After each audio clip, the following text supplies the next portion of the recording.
In this programme, we interview Heath Squier. Now, Heath is the very public face of Paleo Inc., as well as being the co-host on the popular The Primal show with Gary Collins.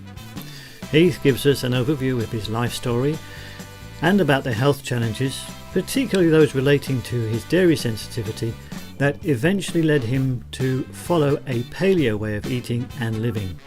After losing his father, Heath went to help his mum with the family business Julian Bakery. Over the years, this company has produced a growing number of products aimed at the paleo and low-carb market. During the interview, we get candid answers from him about one of those products when we tackle the controversy over Carb Zero bread. So let's join Alain and Heath now as we chat with Heath Squier on the Low Carb Paleo Show. Good morning, Heath, and welcome to the Low Carb Paleo Show. Good morning, guys. Great to see you both. Good morning, Mark. Good morning, Alain. Good morning, Heath. I trust you're both wonderfully well. Oh yes, definitely. Excellent. I am well and still kicking. Still kicking. Now, if one day I don't come on the show, you'll know I won't be kicking anymore. That's okay. Come on, you're still young. So, Heath, I first became aware of your company while I was working at People's Pharmacy. I was researching paleo breads, and I came upon your products as paleo breads and wraps for our customers, and we've been using them and selling them since then. But I didn't get the chance to know you personally.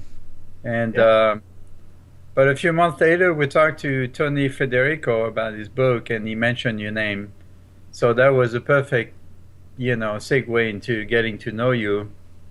And then, nice guy that you are, you invited Mark and I to talk on your show, the Primal show, and here we are. So yeah, no, People's Pharmacy is a great customer of ours. They've been a customer for a long time, and it's pretty neat what they're doing at that location. So it's cool. It was great to have you both on the Primal show. We all got to know each other a little bit more, so yeah, it was very cool. Yeah, I used to be in charge of food and nutrition there, and finding new products. And since I was the paleo guy in the company, I was the one that brought the attention to your products. So awesome.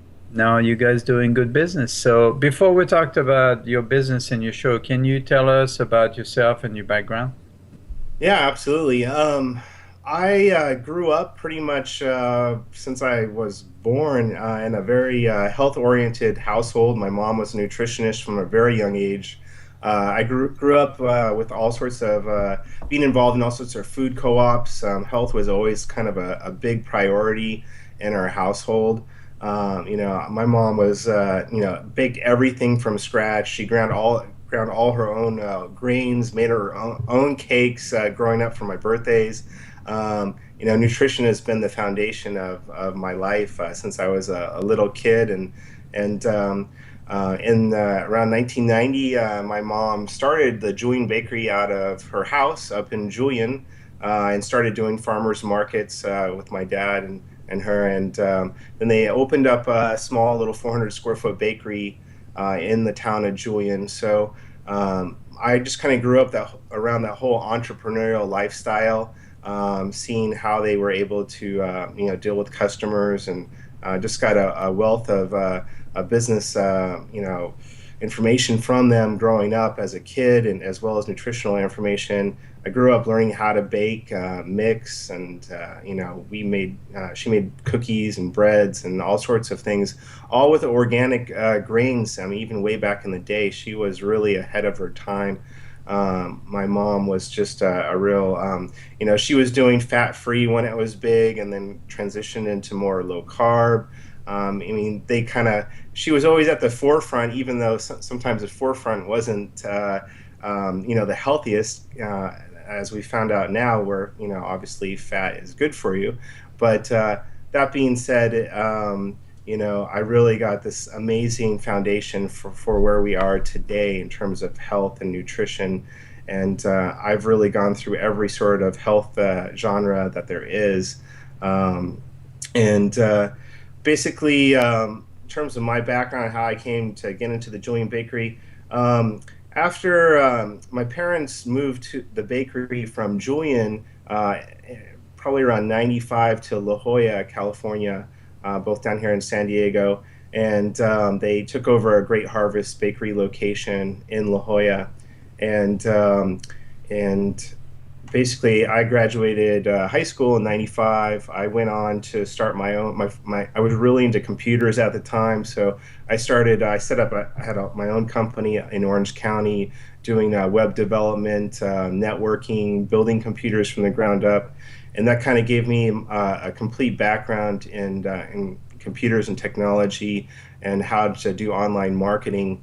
My companies grew quickly, and well, at the same time, my parents were getting their business online and actually selling bread online, which was unheard of at the time. And I told them, that's ridiculous. Nobody's going to buy a loaf of bread on the internet. And then, they definitely proved me wrong. And I really, had my own business and everything until my father passed away, and my mom needed my help. She started having some heart problems. My dad passed, and it was kind of like, do we let this great business, Julian Bakery, just fade away, or do I take over the family business and kind of apply my knowledge that I got from internet marketing to the website? And it was really an interesting combination of skills there that just led us to where we are today, being shipping products around the world. And that's kind of a little bit about my background. You were very lucky to have that foundation, and not a lot of American kids get that. And I'm sure you're very thankful to your parents for that. At which point did you become interested in paleo or primal lifestyle? I would say back in 2009, I came back, to help the Julian Bakery, and I basically my own computer company was still running, and then I went to the Julian Bakery to assist my mom. And at the time, low carb was really big, and we came in. I kind of started reformulating the products because I became aware of a wheat allergy that I had and gluten allergy, that when I consumed wheat, I would get extremely tired. So what I wanted to do was marry the two, low carb and gluten free, which was completely unheard of at the time, because everybody was just like low carb, or it was just gluten free. And if you ever looked at any sort of gluten free bread, it's just like a super carb. It's like, people are like, yeah, I'm losing weight on gluten free, but then within a few months they start gaining the weight because they're eating potato starch and every kind of starch known to man, and they didn't understand why they were starting to gain weight after losing weight. So I would say my first real formulation was a Carb Zero bread, and I sent it off to the lab. We got verification that I was equal carbs to fiber ratio, and the Carb Zero bread was a big hit for us across the country. It was low calorie and zero net carbs, which was awesome. And that was really that really led the way to paleo, which I found out about in 2011. Growing up as a kid, I was always really, really thin, but through the years, growing up through my 20s and into my later 30s, your body changes, and I was at about 220 pounds. And my ideal weight would be I would say 190 or something like that. I'm 6'3". So I wanted to lose some weight. So I started doing the low carb thing. That started to work well for me. But then I started reading about Dr. Lauren Cordain's, philosophy on just eating this primitive sort of ingredients and foods. And I started reading about what Mark Sisson had to offer on his site, Mark's Daily Apple. And I started to develop formulations around the principles that were paleo and primal. So if I could take these primitive sort of ingredients and blend them together to create foods that could help people transition from a mainstream way of eating to a paleo and primal way, and they could stick to the diet. not just for 30 days, but permanently. So meaning, let's make coconut waffles, let's make coconut bread, let's make almond bread. And because when I was reading in all the forums, the hardest thing was for people to stick on the diet. They're like, this is too hard, or it's too restrictive. So imagine being able to take primitive ingredients and marry them with waffles and all your favorite foods, wraps, and all these things that we now make. And now we've just made the paleo and primal lifestyle easy. Now, some people are just like, this is just too much for them to handle. They're like, well, cavemen never had coconut waffles or coconut wraps, or like, it's just like I'm like, okay, well, we're in a modern day society, and what we're doing is taking these primitive ingredients that are derived from paleo sort of ingredients and marrying them to these products that can truly help people. Now, if you're eating donuts, right, and you're like overweight and you're like, you need to make a healthy lifestyle change, right? And you're probably not feeling good about yourself, or you're probably waking up sluggish every day, your blood sugars are wrecked, and you need an easy avenue to make a huge lifestyle change, then our products allow that to happen.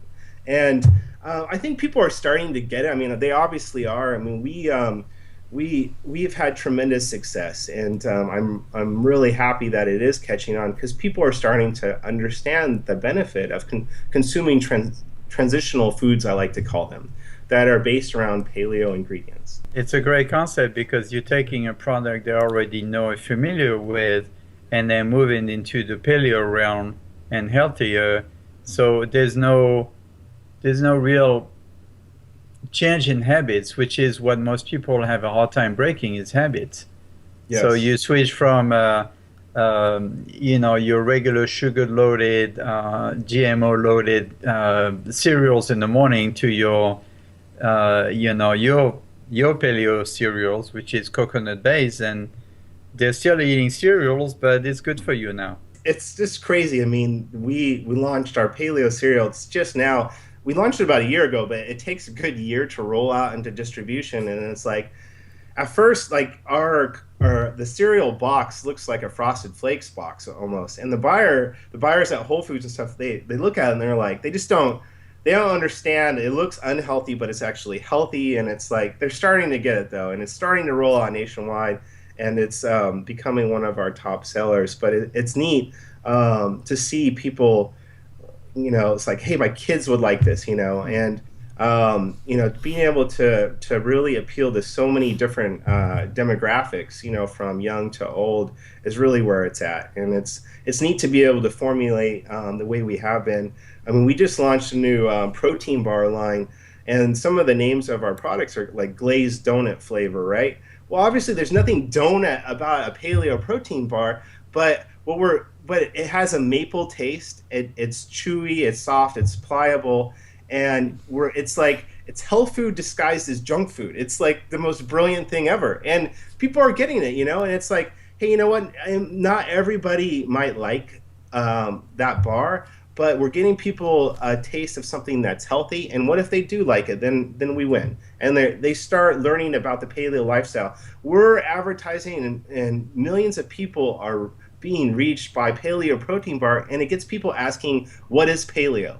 So now all of a sudden we've begun educating people about paleo indirectly just by advertising.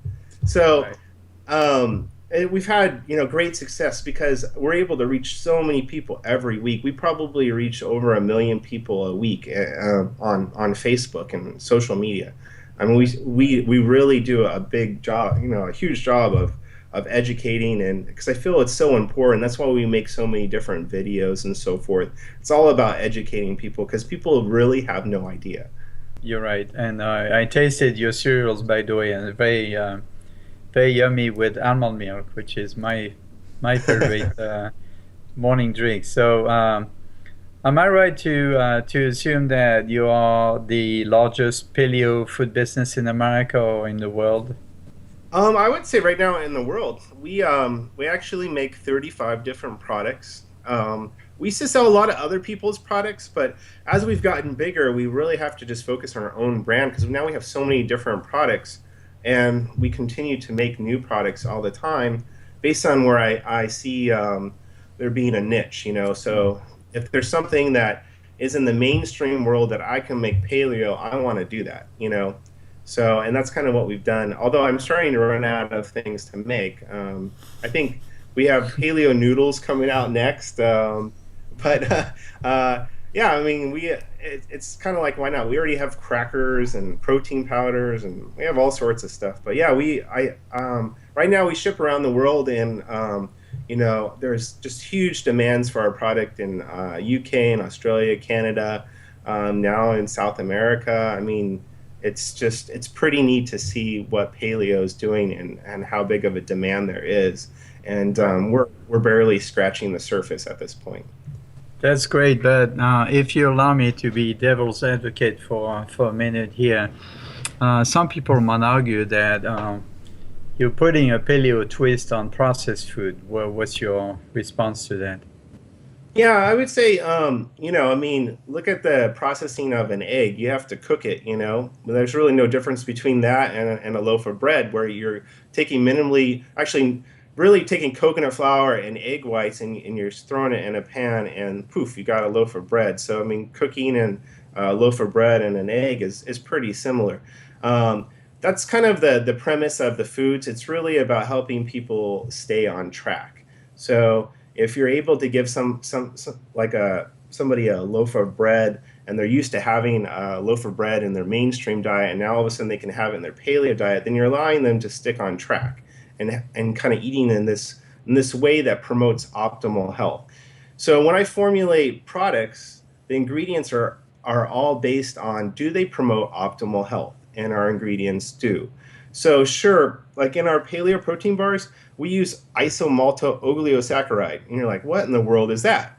Well, it's called IMO fiber, and you're thinking that this is super processed, but what they've done is they've actually taken the fiber out of tapioca, and it's prebiotic fiber. So when you consume this bar, it actually improves digestion and your gut microbiome. And it's a prebiotic fiber that actually helps you, and it promotes optimal health. And it's derived from a paleo ingredient.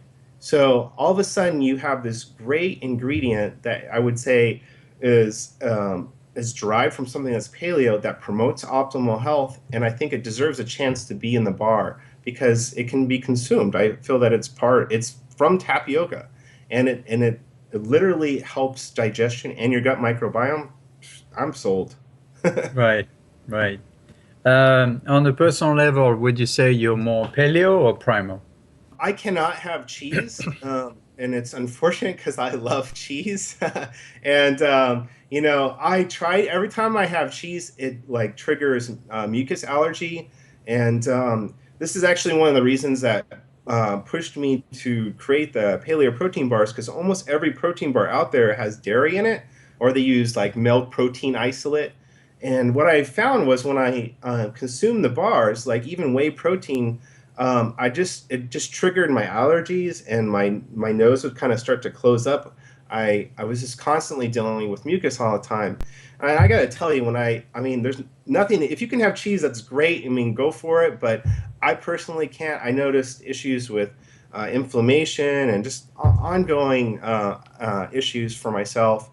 And so I even tried, the grass-fed raw cheese, and I've tried it all, and goat's milk, and it's just not for me. So it's almost like I'm paleo, not only by choice, but just because I have to be, because that's how I feel best.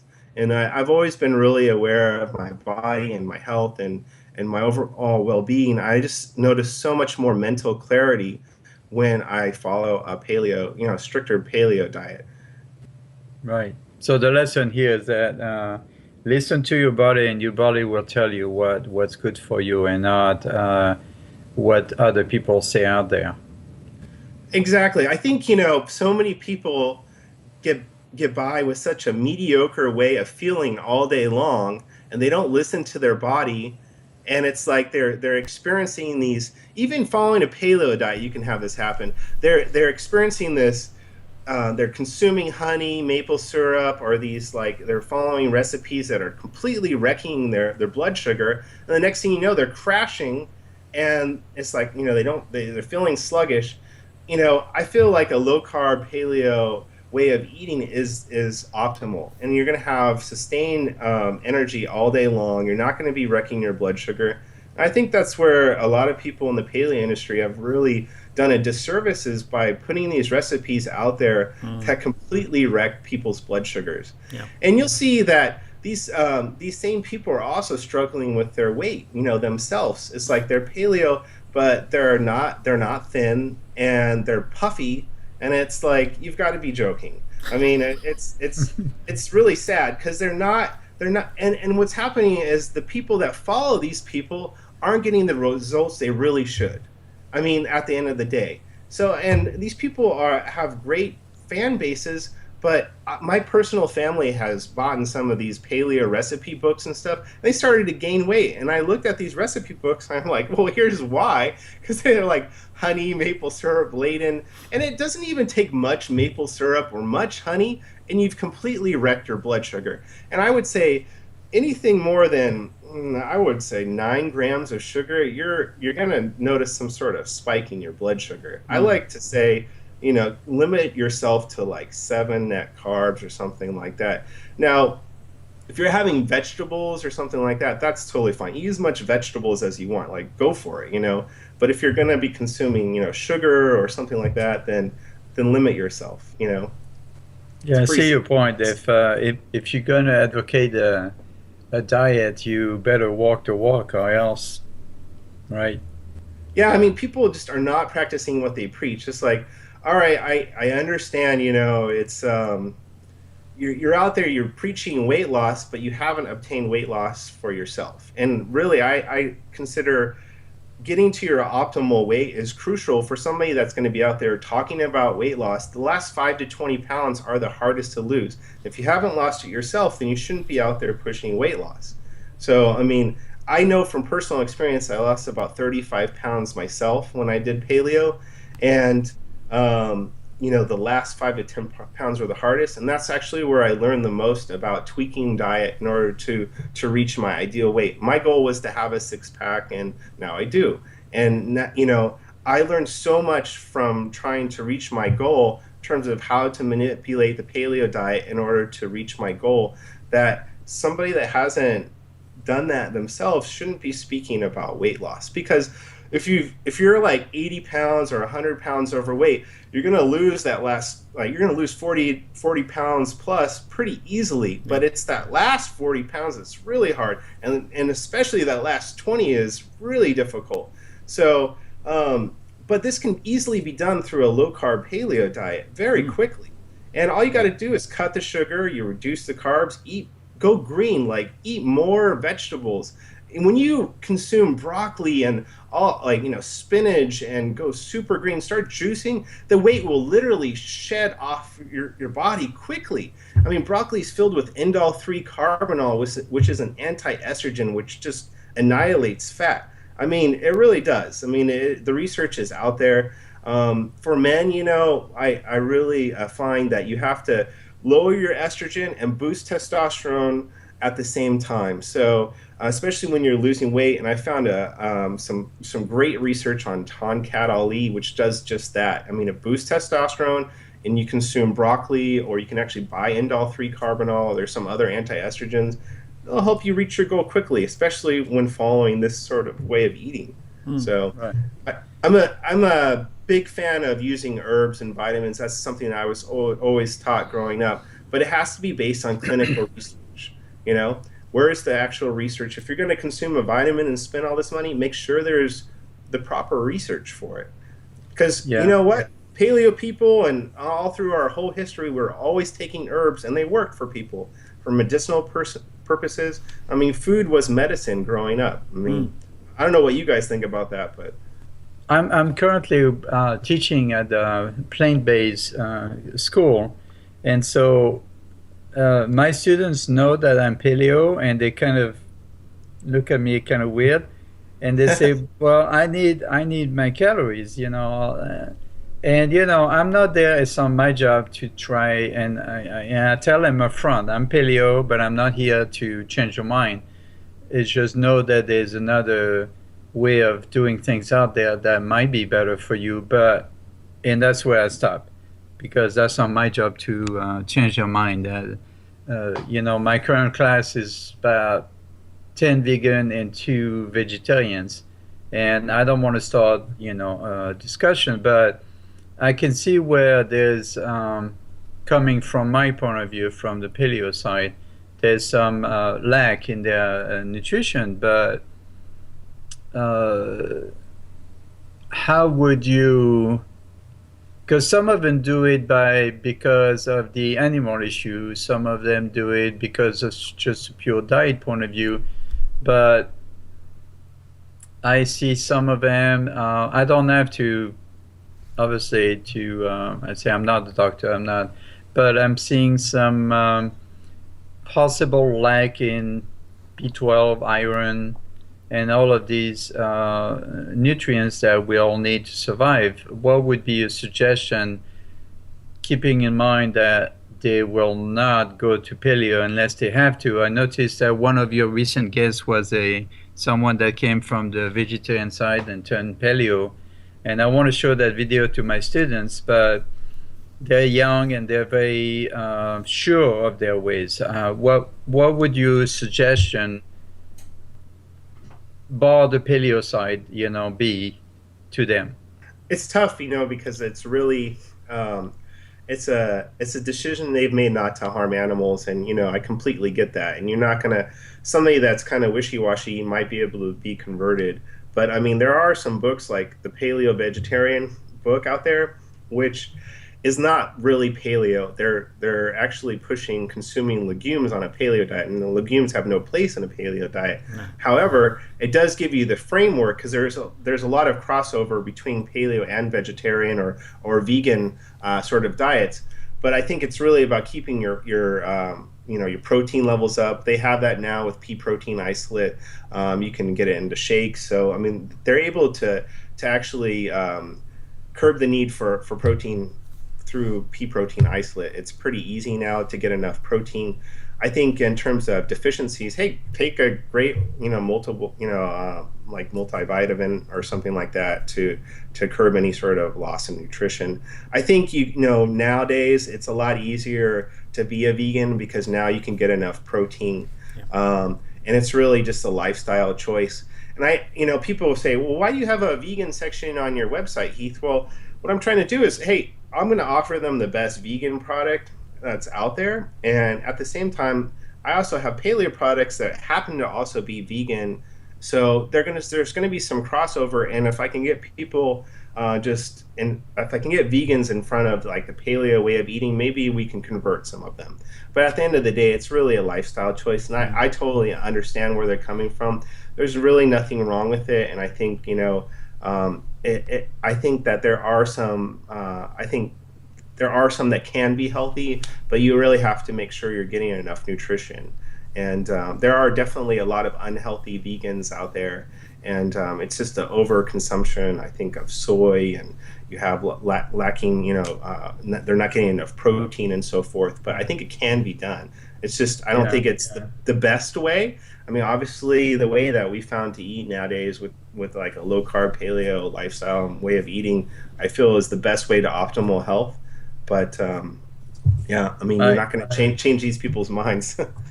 My concern is that I see that their diet is heavily leaning on grains and beans and pulses and so on, and not enough on fresh fruits and vegetables. Yeah, no, I agree. I think, a lot of vegans consume grains, so I think the more we educate about the dangers of grains and the inflammatory nature of grains, then maybe they can alter at least their vegan diet to be more paleo. And that's really probably all we can really ask for, Right. Live a grain-free, gluten-free, obviously they're not going to go legume-free, but, teach them how to prepare their beans properly. But there's no such thing as a paleo vegan. It's just not possible.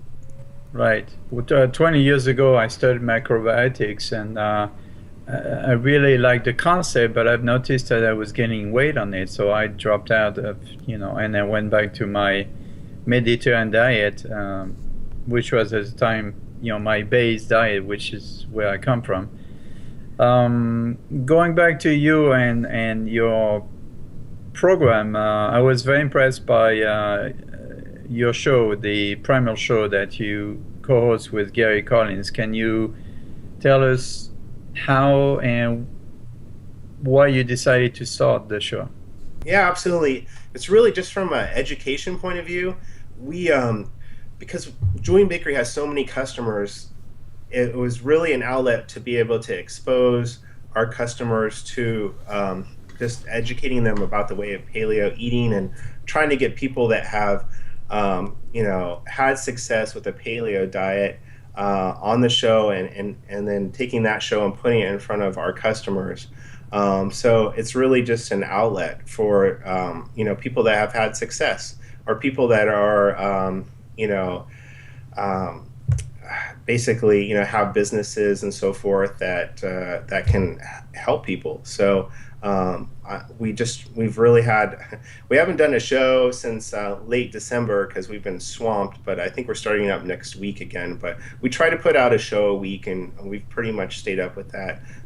We've had all sorts of people want to be on the show, so it's been great. I mean, and now the Primal show is part of Paleo Inc., so now it has actually a home over on paleoinc.com. So if anybody wants to check it out, you can check out the video section over there. And that's actually where my diet is too, on paleoinc.com. I have my complete diet, how I lost 35 pounds, my workout plan, all the vitamins I took, because I kept getting asked, it's like, how did you make this transformation, Heath?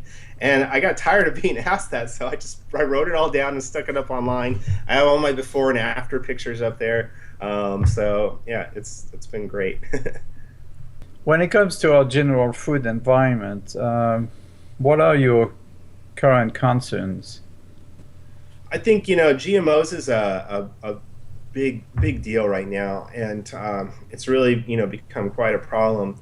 And one of the neat things that we've been able to do with our bakery is go completely gluten-free. All of our products are GMO-free. We actually require their testing for each ingredient. So most manufacturers are now testing for GMOs. So I can actually put it in our product and then label it GMO-free. So each ingredient has that documentation that goes GMO-free. So it's really important to me because I think all these health problems that we've seen happen over the last 30, 40 years are just really because GMOs have become so prevalent, and they're mutating our food, and thus it's creating these health problems that we've never had before.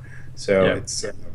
It's I think that's the number one concern I have right now. Yeah, it's my big pet peeve right now. As you know, I wrote a book on the subject. Speaking of which, this morning I read an article about a brand new product that Coca-Cola came out of. Have you heard about it? Which one now? I don't know. It's called is it Fairchild or Fairfield? Hold on, give me a second here. It's called Fair Chance of Getting Sick. No, it's Fairlife Milk. So it's basically taking perfectly good milk and then taking the lactose out of it so people don't get allergic to it. And if you look at the nutritional panel, the ingredients, it's loaded with all sorts of chemicals. But why? Yes. Oh my God, what a surprise, right? And the worst of it is that they charge you twice the cost of regular milk for it. My God. And they think that in this day and age it will get away with it. Don't they know that people are now more educated in these issues? I started making a big fuss about it on my website and on my Facebook page because I tell all my followers, do not buy this crap. We have lactose-free organic milk. I don't get the point. It makes no sense. Well, it's another example of corporate America trying to push down our throat, products that they think are cool. Another one of my pet peeves is like vitamin water. Hello. Yeah. Just put a squeeze of lemon in your filtered water, and there you go. You have your vitamin water. But but they charge you twice the cost of gasoline for a bottle of vitamin water. The problem is, they always have such great success with these products because they have the distribution network for them. So imagine if they took that same distribution network and they started putting out healthy foods. I mean, they have such an opportunity to do the right thing, and it's a shame. Vitamin water for a little while, they were using stevia instead of packing it full of like sugar, which their traditional line does. They went from their vitamin water zero. Now they use like erythritol and some other stuff, which gives you gas. But I mean, Yeah. at least they were trying. But I mean, some of these other products are ridiculous. But I mean, what a great opportunity though if somebody could start changing their minds and helping them put out healthier products. I mean, look at what Starbucks just did. They just launched coconut milk, and it's got like corn starch and all this stuff jammed in with coconut milk. It's so sad. I mean, they had such a great opportunity to offer a quality product, and I mean, getting organic coconut milk could have been amazing for them, but they chose just a cheap, watered down type of coconut milk. I mean, why? Yeah, jumping on the bandwagon. Another process. They typically the pattern is that they pick up on new trends by buying a small companies that is growing because their products is new, trendy, fresh, so on and so forth. Like you see Coca-Cola and Pepsi-Cola buying organic juice companies, but within months or a year or two, they completely change the formulation, and now it's not the same products anymore. And then they wonder why people don't keep on buying those products. It's stupid. It's so sad. It's sad. Yeah, I mean, look at all the information that came out about naked juice and what they were putting in there. I mean, that's pretty awful. Yeah, but now consumers are fighting back and they're suing. Yeah. Because they think that marketing is the be all and end all, but marketing doesn't. You and I and Mark and other shows out there are finally telling people the truth. This is all crap and you should not buy it. Yeah. Yep. I definitely agree with you. I do realize that the current version of the Paleo Primal diet is still fairly new because it obviously dates way back, and then it came out in the 70s and it kind of dropped out, and now we have this newer version.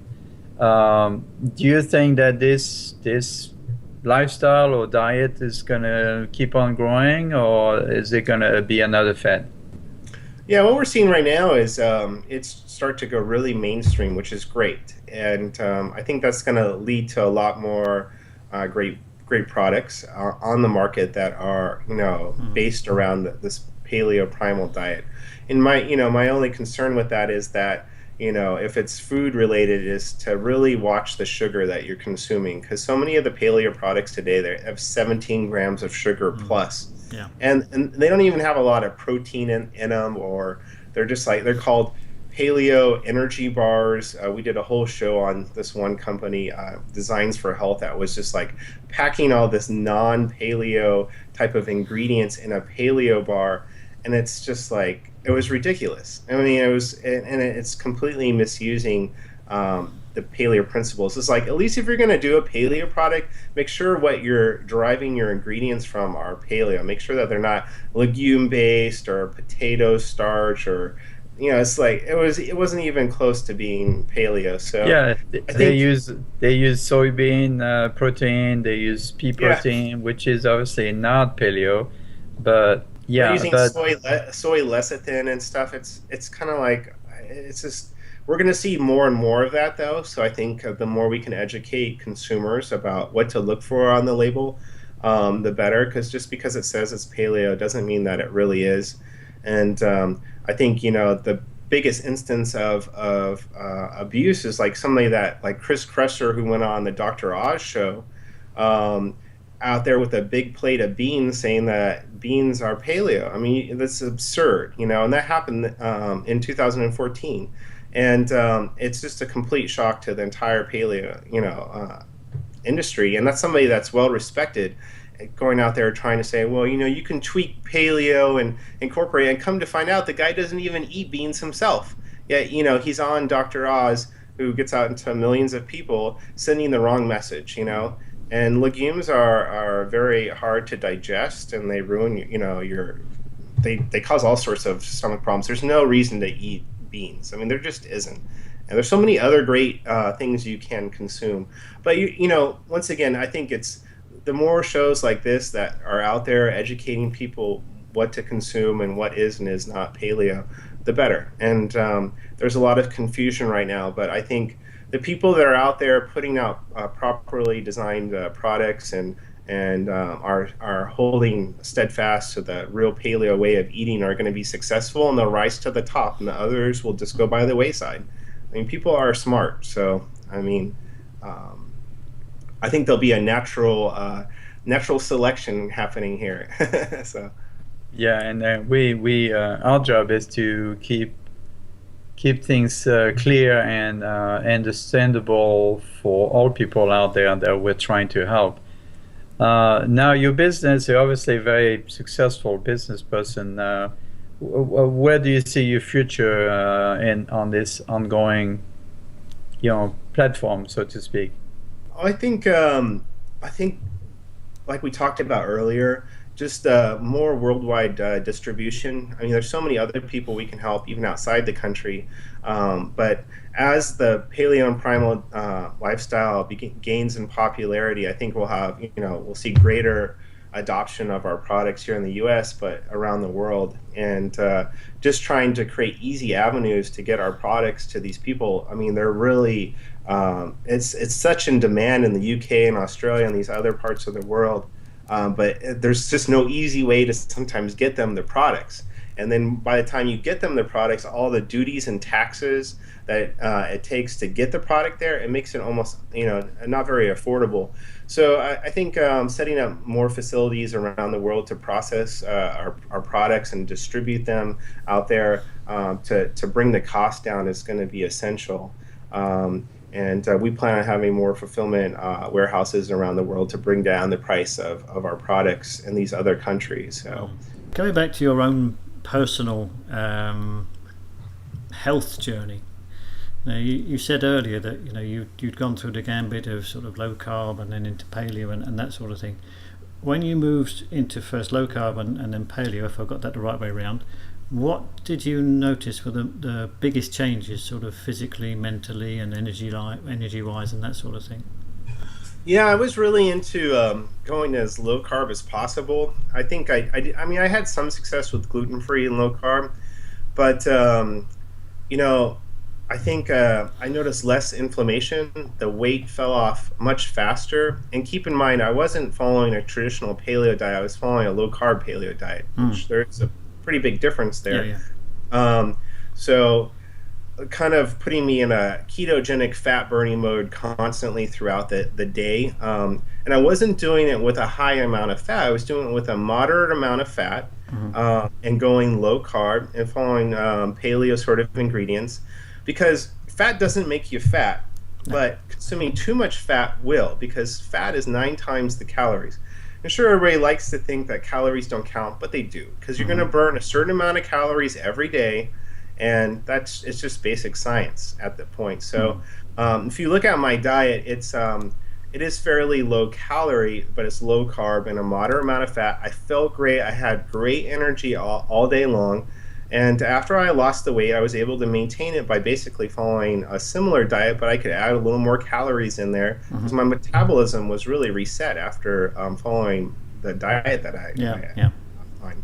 So it's pretty much, it's very easy for me to maintain. I don't feel like I really restrict myself. I have avocado when I want to have avocado. I have bacon when I want to have it. I got, fish, chicken, grass-fed beef. I mean, there's so many great things that you can consume and still be able to keep the weight off pretty much effortlessly. Yeah.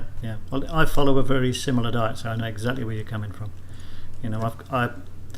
I come from the low carb end of the spectrum, and I've never really moved away, simply because, let's face it, if you're low carb, you're more or less automatically going to be paleo. Yeah. You know, it's True.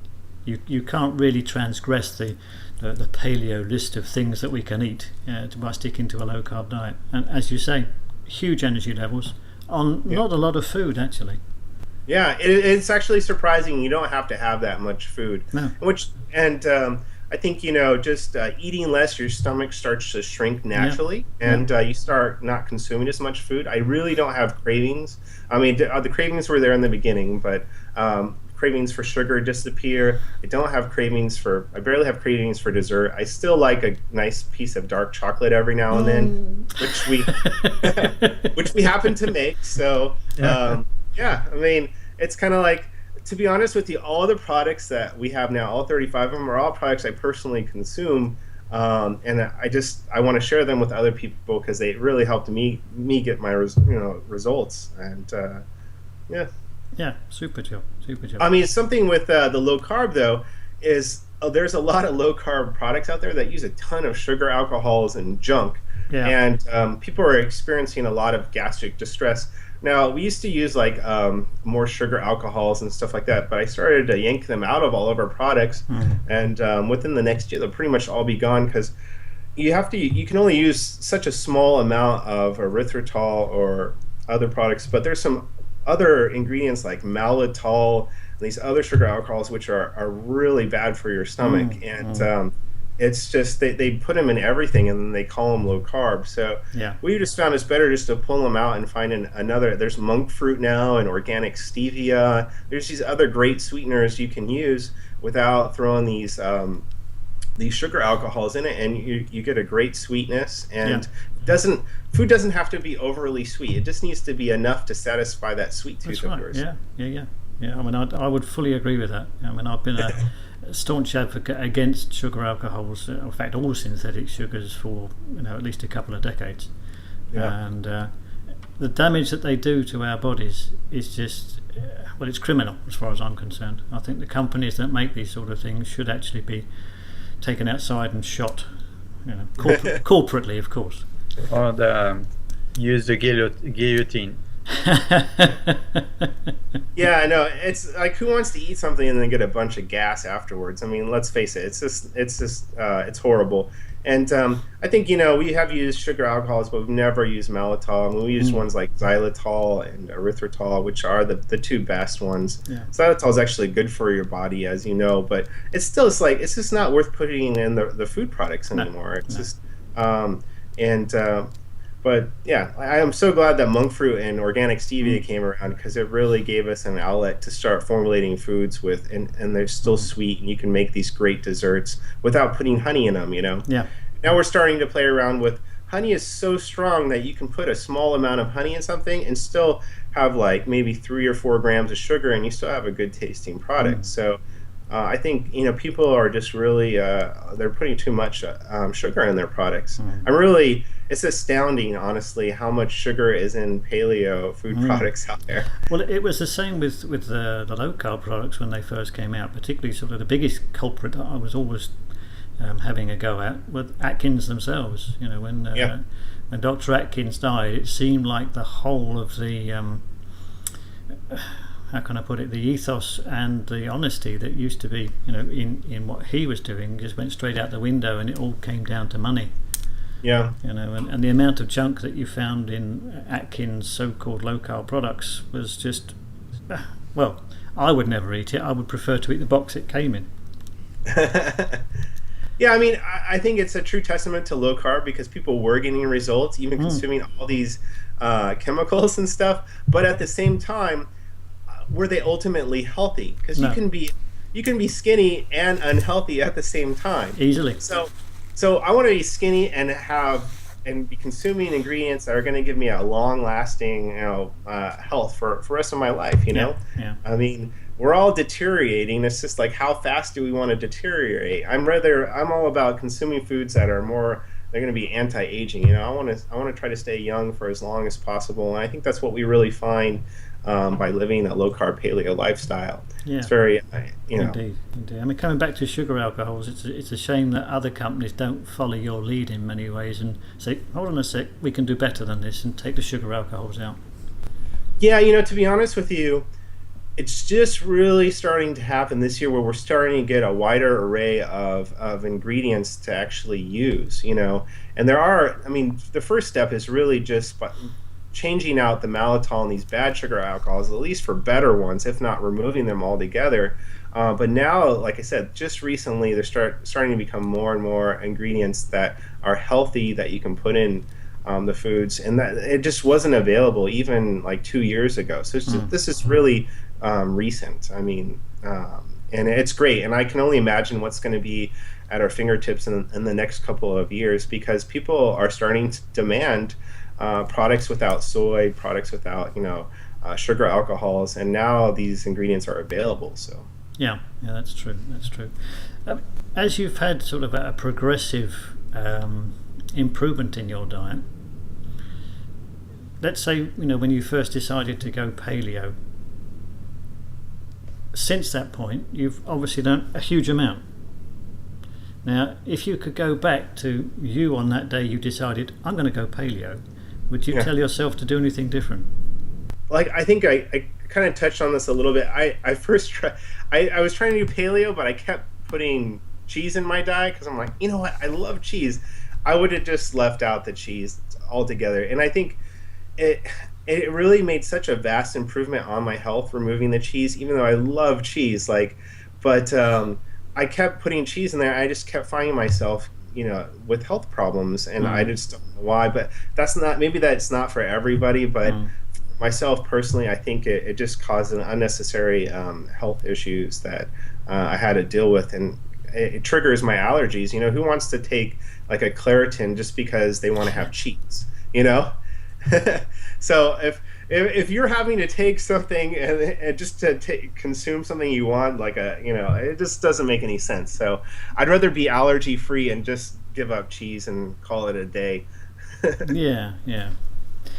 Looking back over the sort of the history of Carb Zero and your other low carb breads back in the past, there was quite a bit of controversy with some of the better known people in the low carb arena. Some of them are actually quite vitriolic towards it. Now you've had time to sort of look back on that. What do you think the real problem was? Sure. Like I said, I came around in about 2009 and started working with the Julian Bakery. Previous to that point, my parents had formulated a bread called Smart Carb bread, and they had paid for nutritional testing for the label that wasn't lab verified. And the lab verification process is now monumental on all of our products, and we post our lab tests online. But previous to that point, you can actually get nutritional analysis done based on computer software methods. Well, the information that was given to my parents at the time showed the bread to be low carb, and later it was tested and found out not to be low carb. And that's kind of right when I came into the picture. Reformulated the Smart Carb bread, had it lab tested, and then we started posting lab results online. So it's definitely something that was an issue, and that it was remedied quickly. But I mean, obviously, it's a big concern, because if you're on a diet, having accurate nutritional information is absolutely crucial. And I think that's something that we've made a huge change in terms of the way we formulate. Now we formulate products, we send it to the lab. The nutritional information comes back. We take that nutritional information and then generate the labels. So it's all based on actual science and lab testing. When we post that lab test online, so now, like when you go to Paleo Bread or any of our products, all that lab testing is all posted online. So there's complete transparency, and we're actually one of the only businesses out there that actually do that. You don't see anybody else posting their lab tests online. But as a diet food company, I feel that it's absolutely crucial, especially for diabetics and things like that. You have to have complete transparency.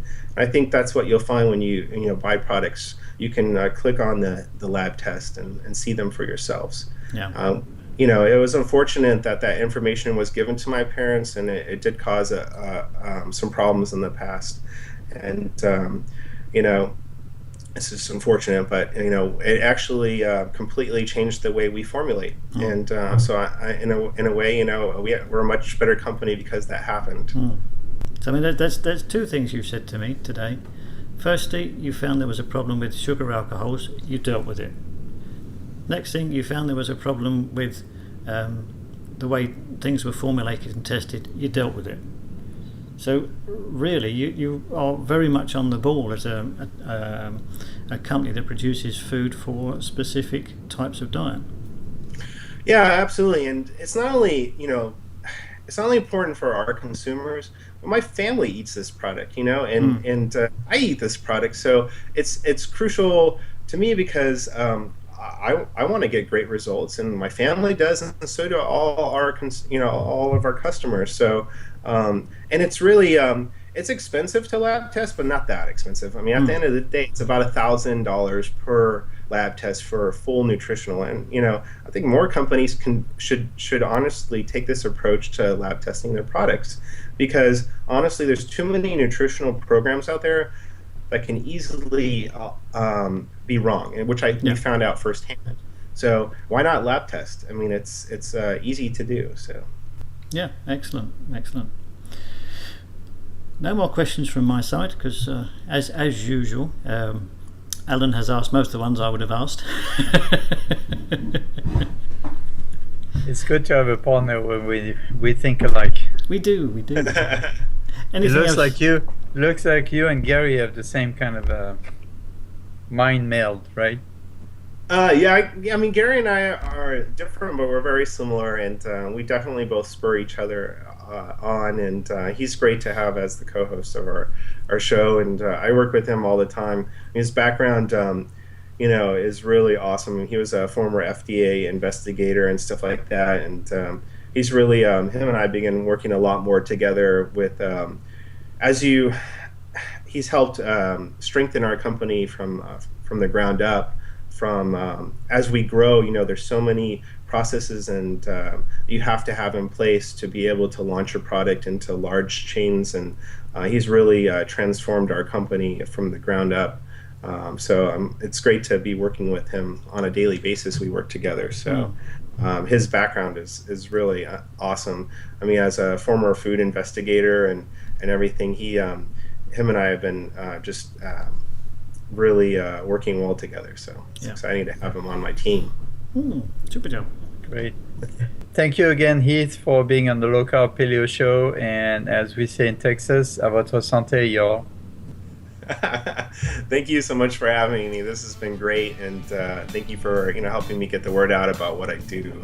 And you guys are doing great service for people. I think low carb paleo is definitely the way to go. So. Oh yes. Thank you again. Yep. Thanks for being on. Thanks, guys.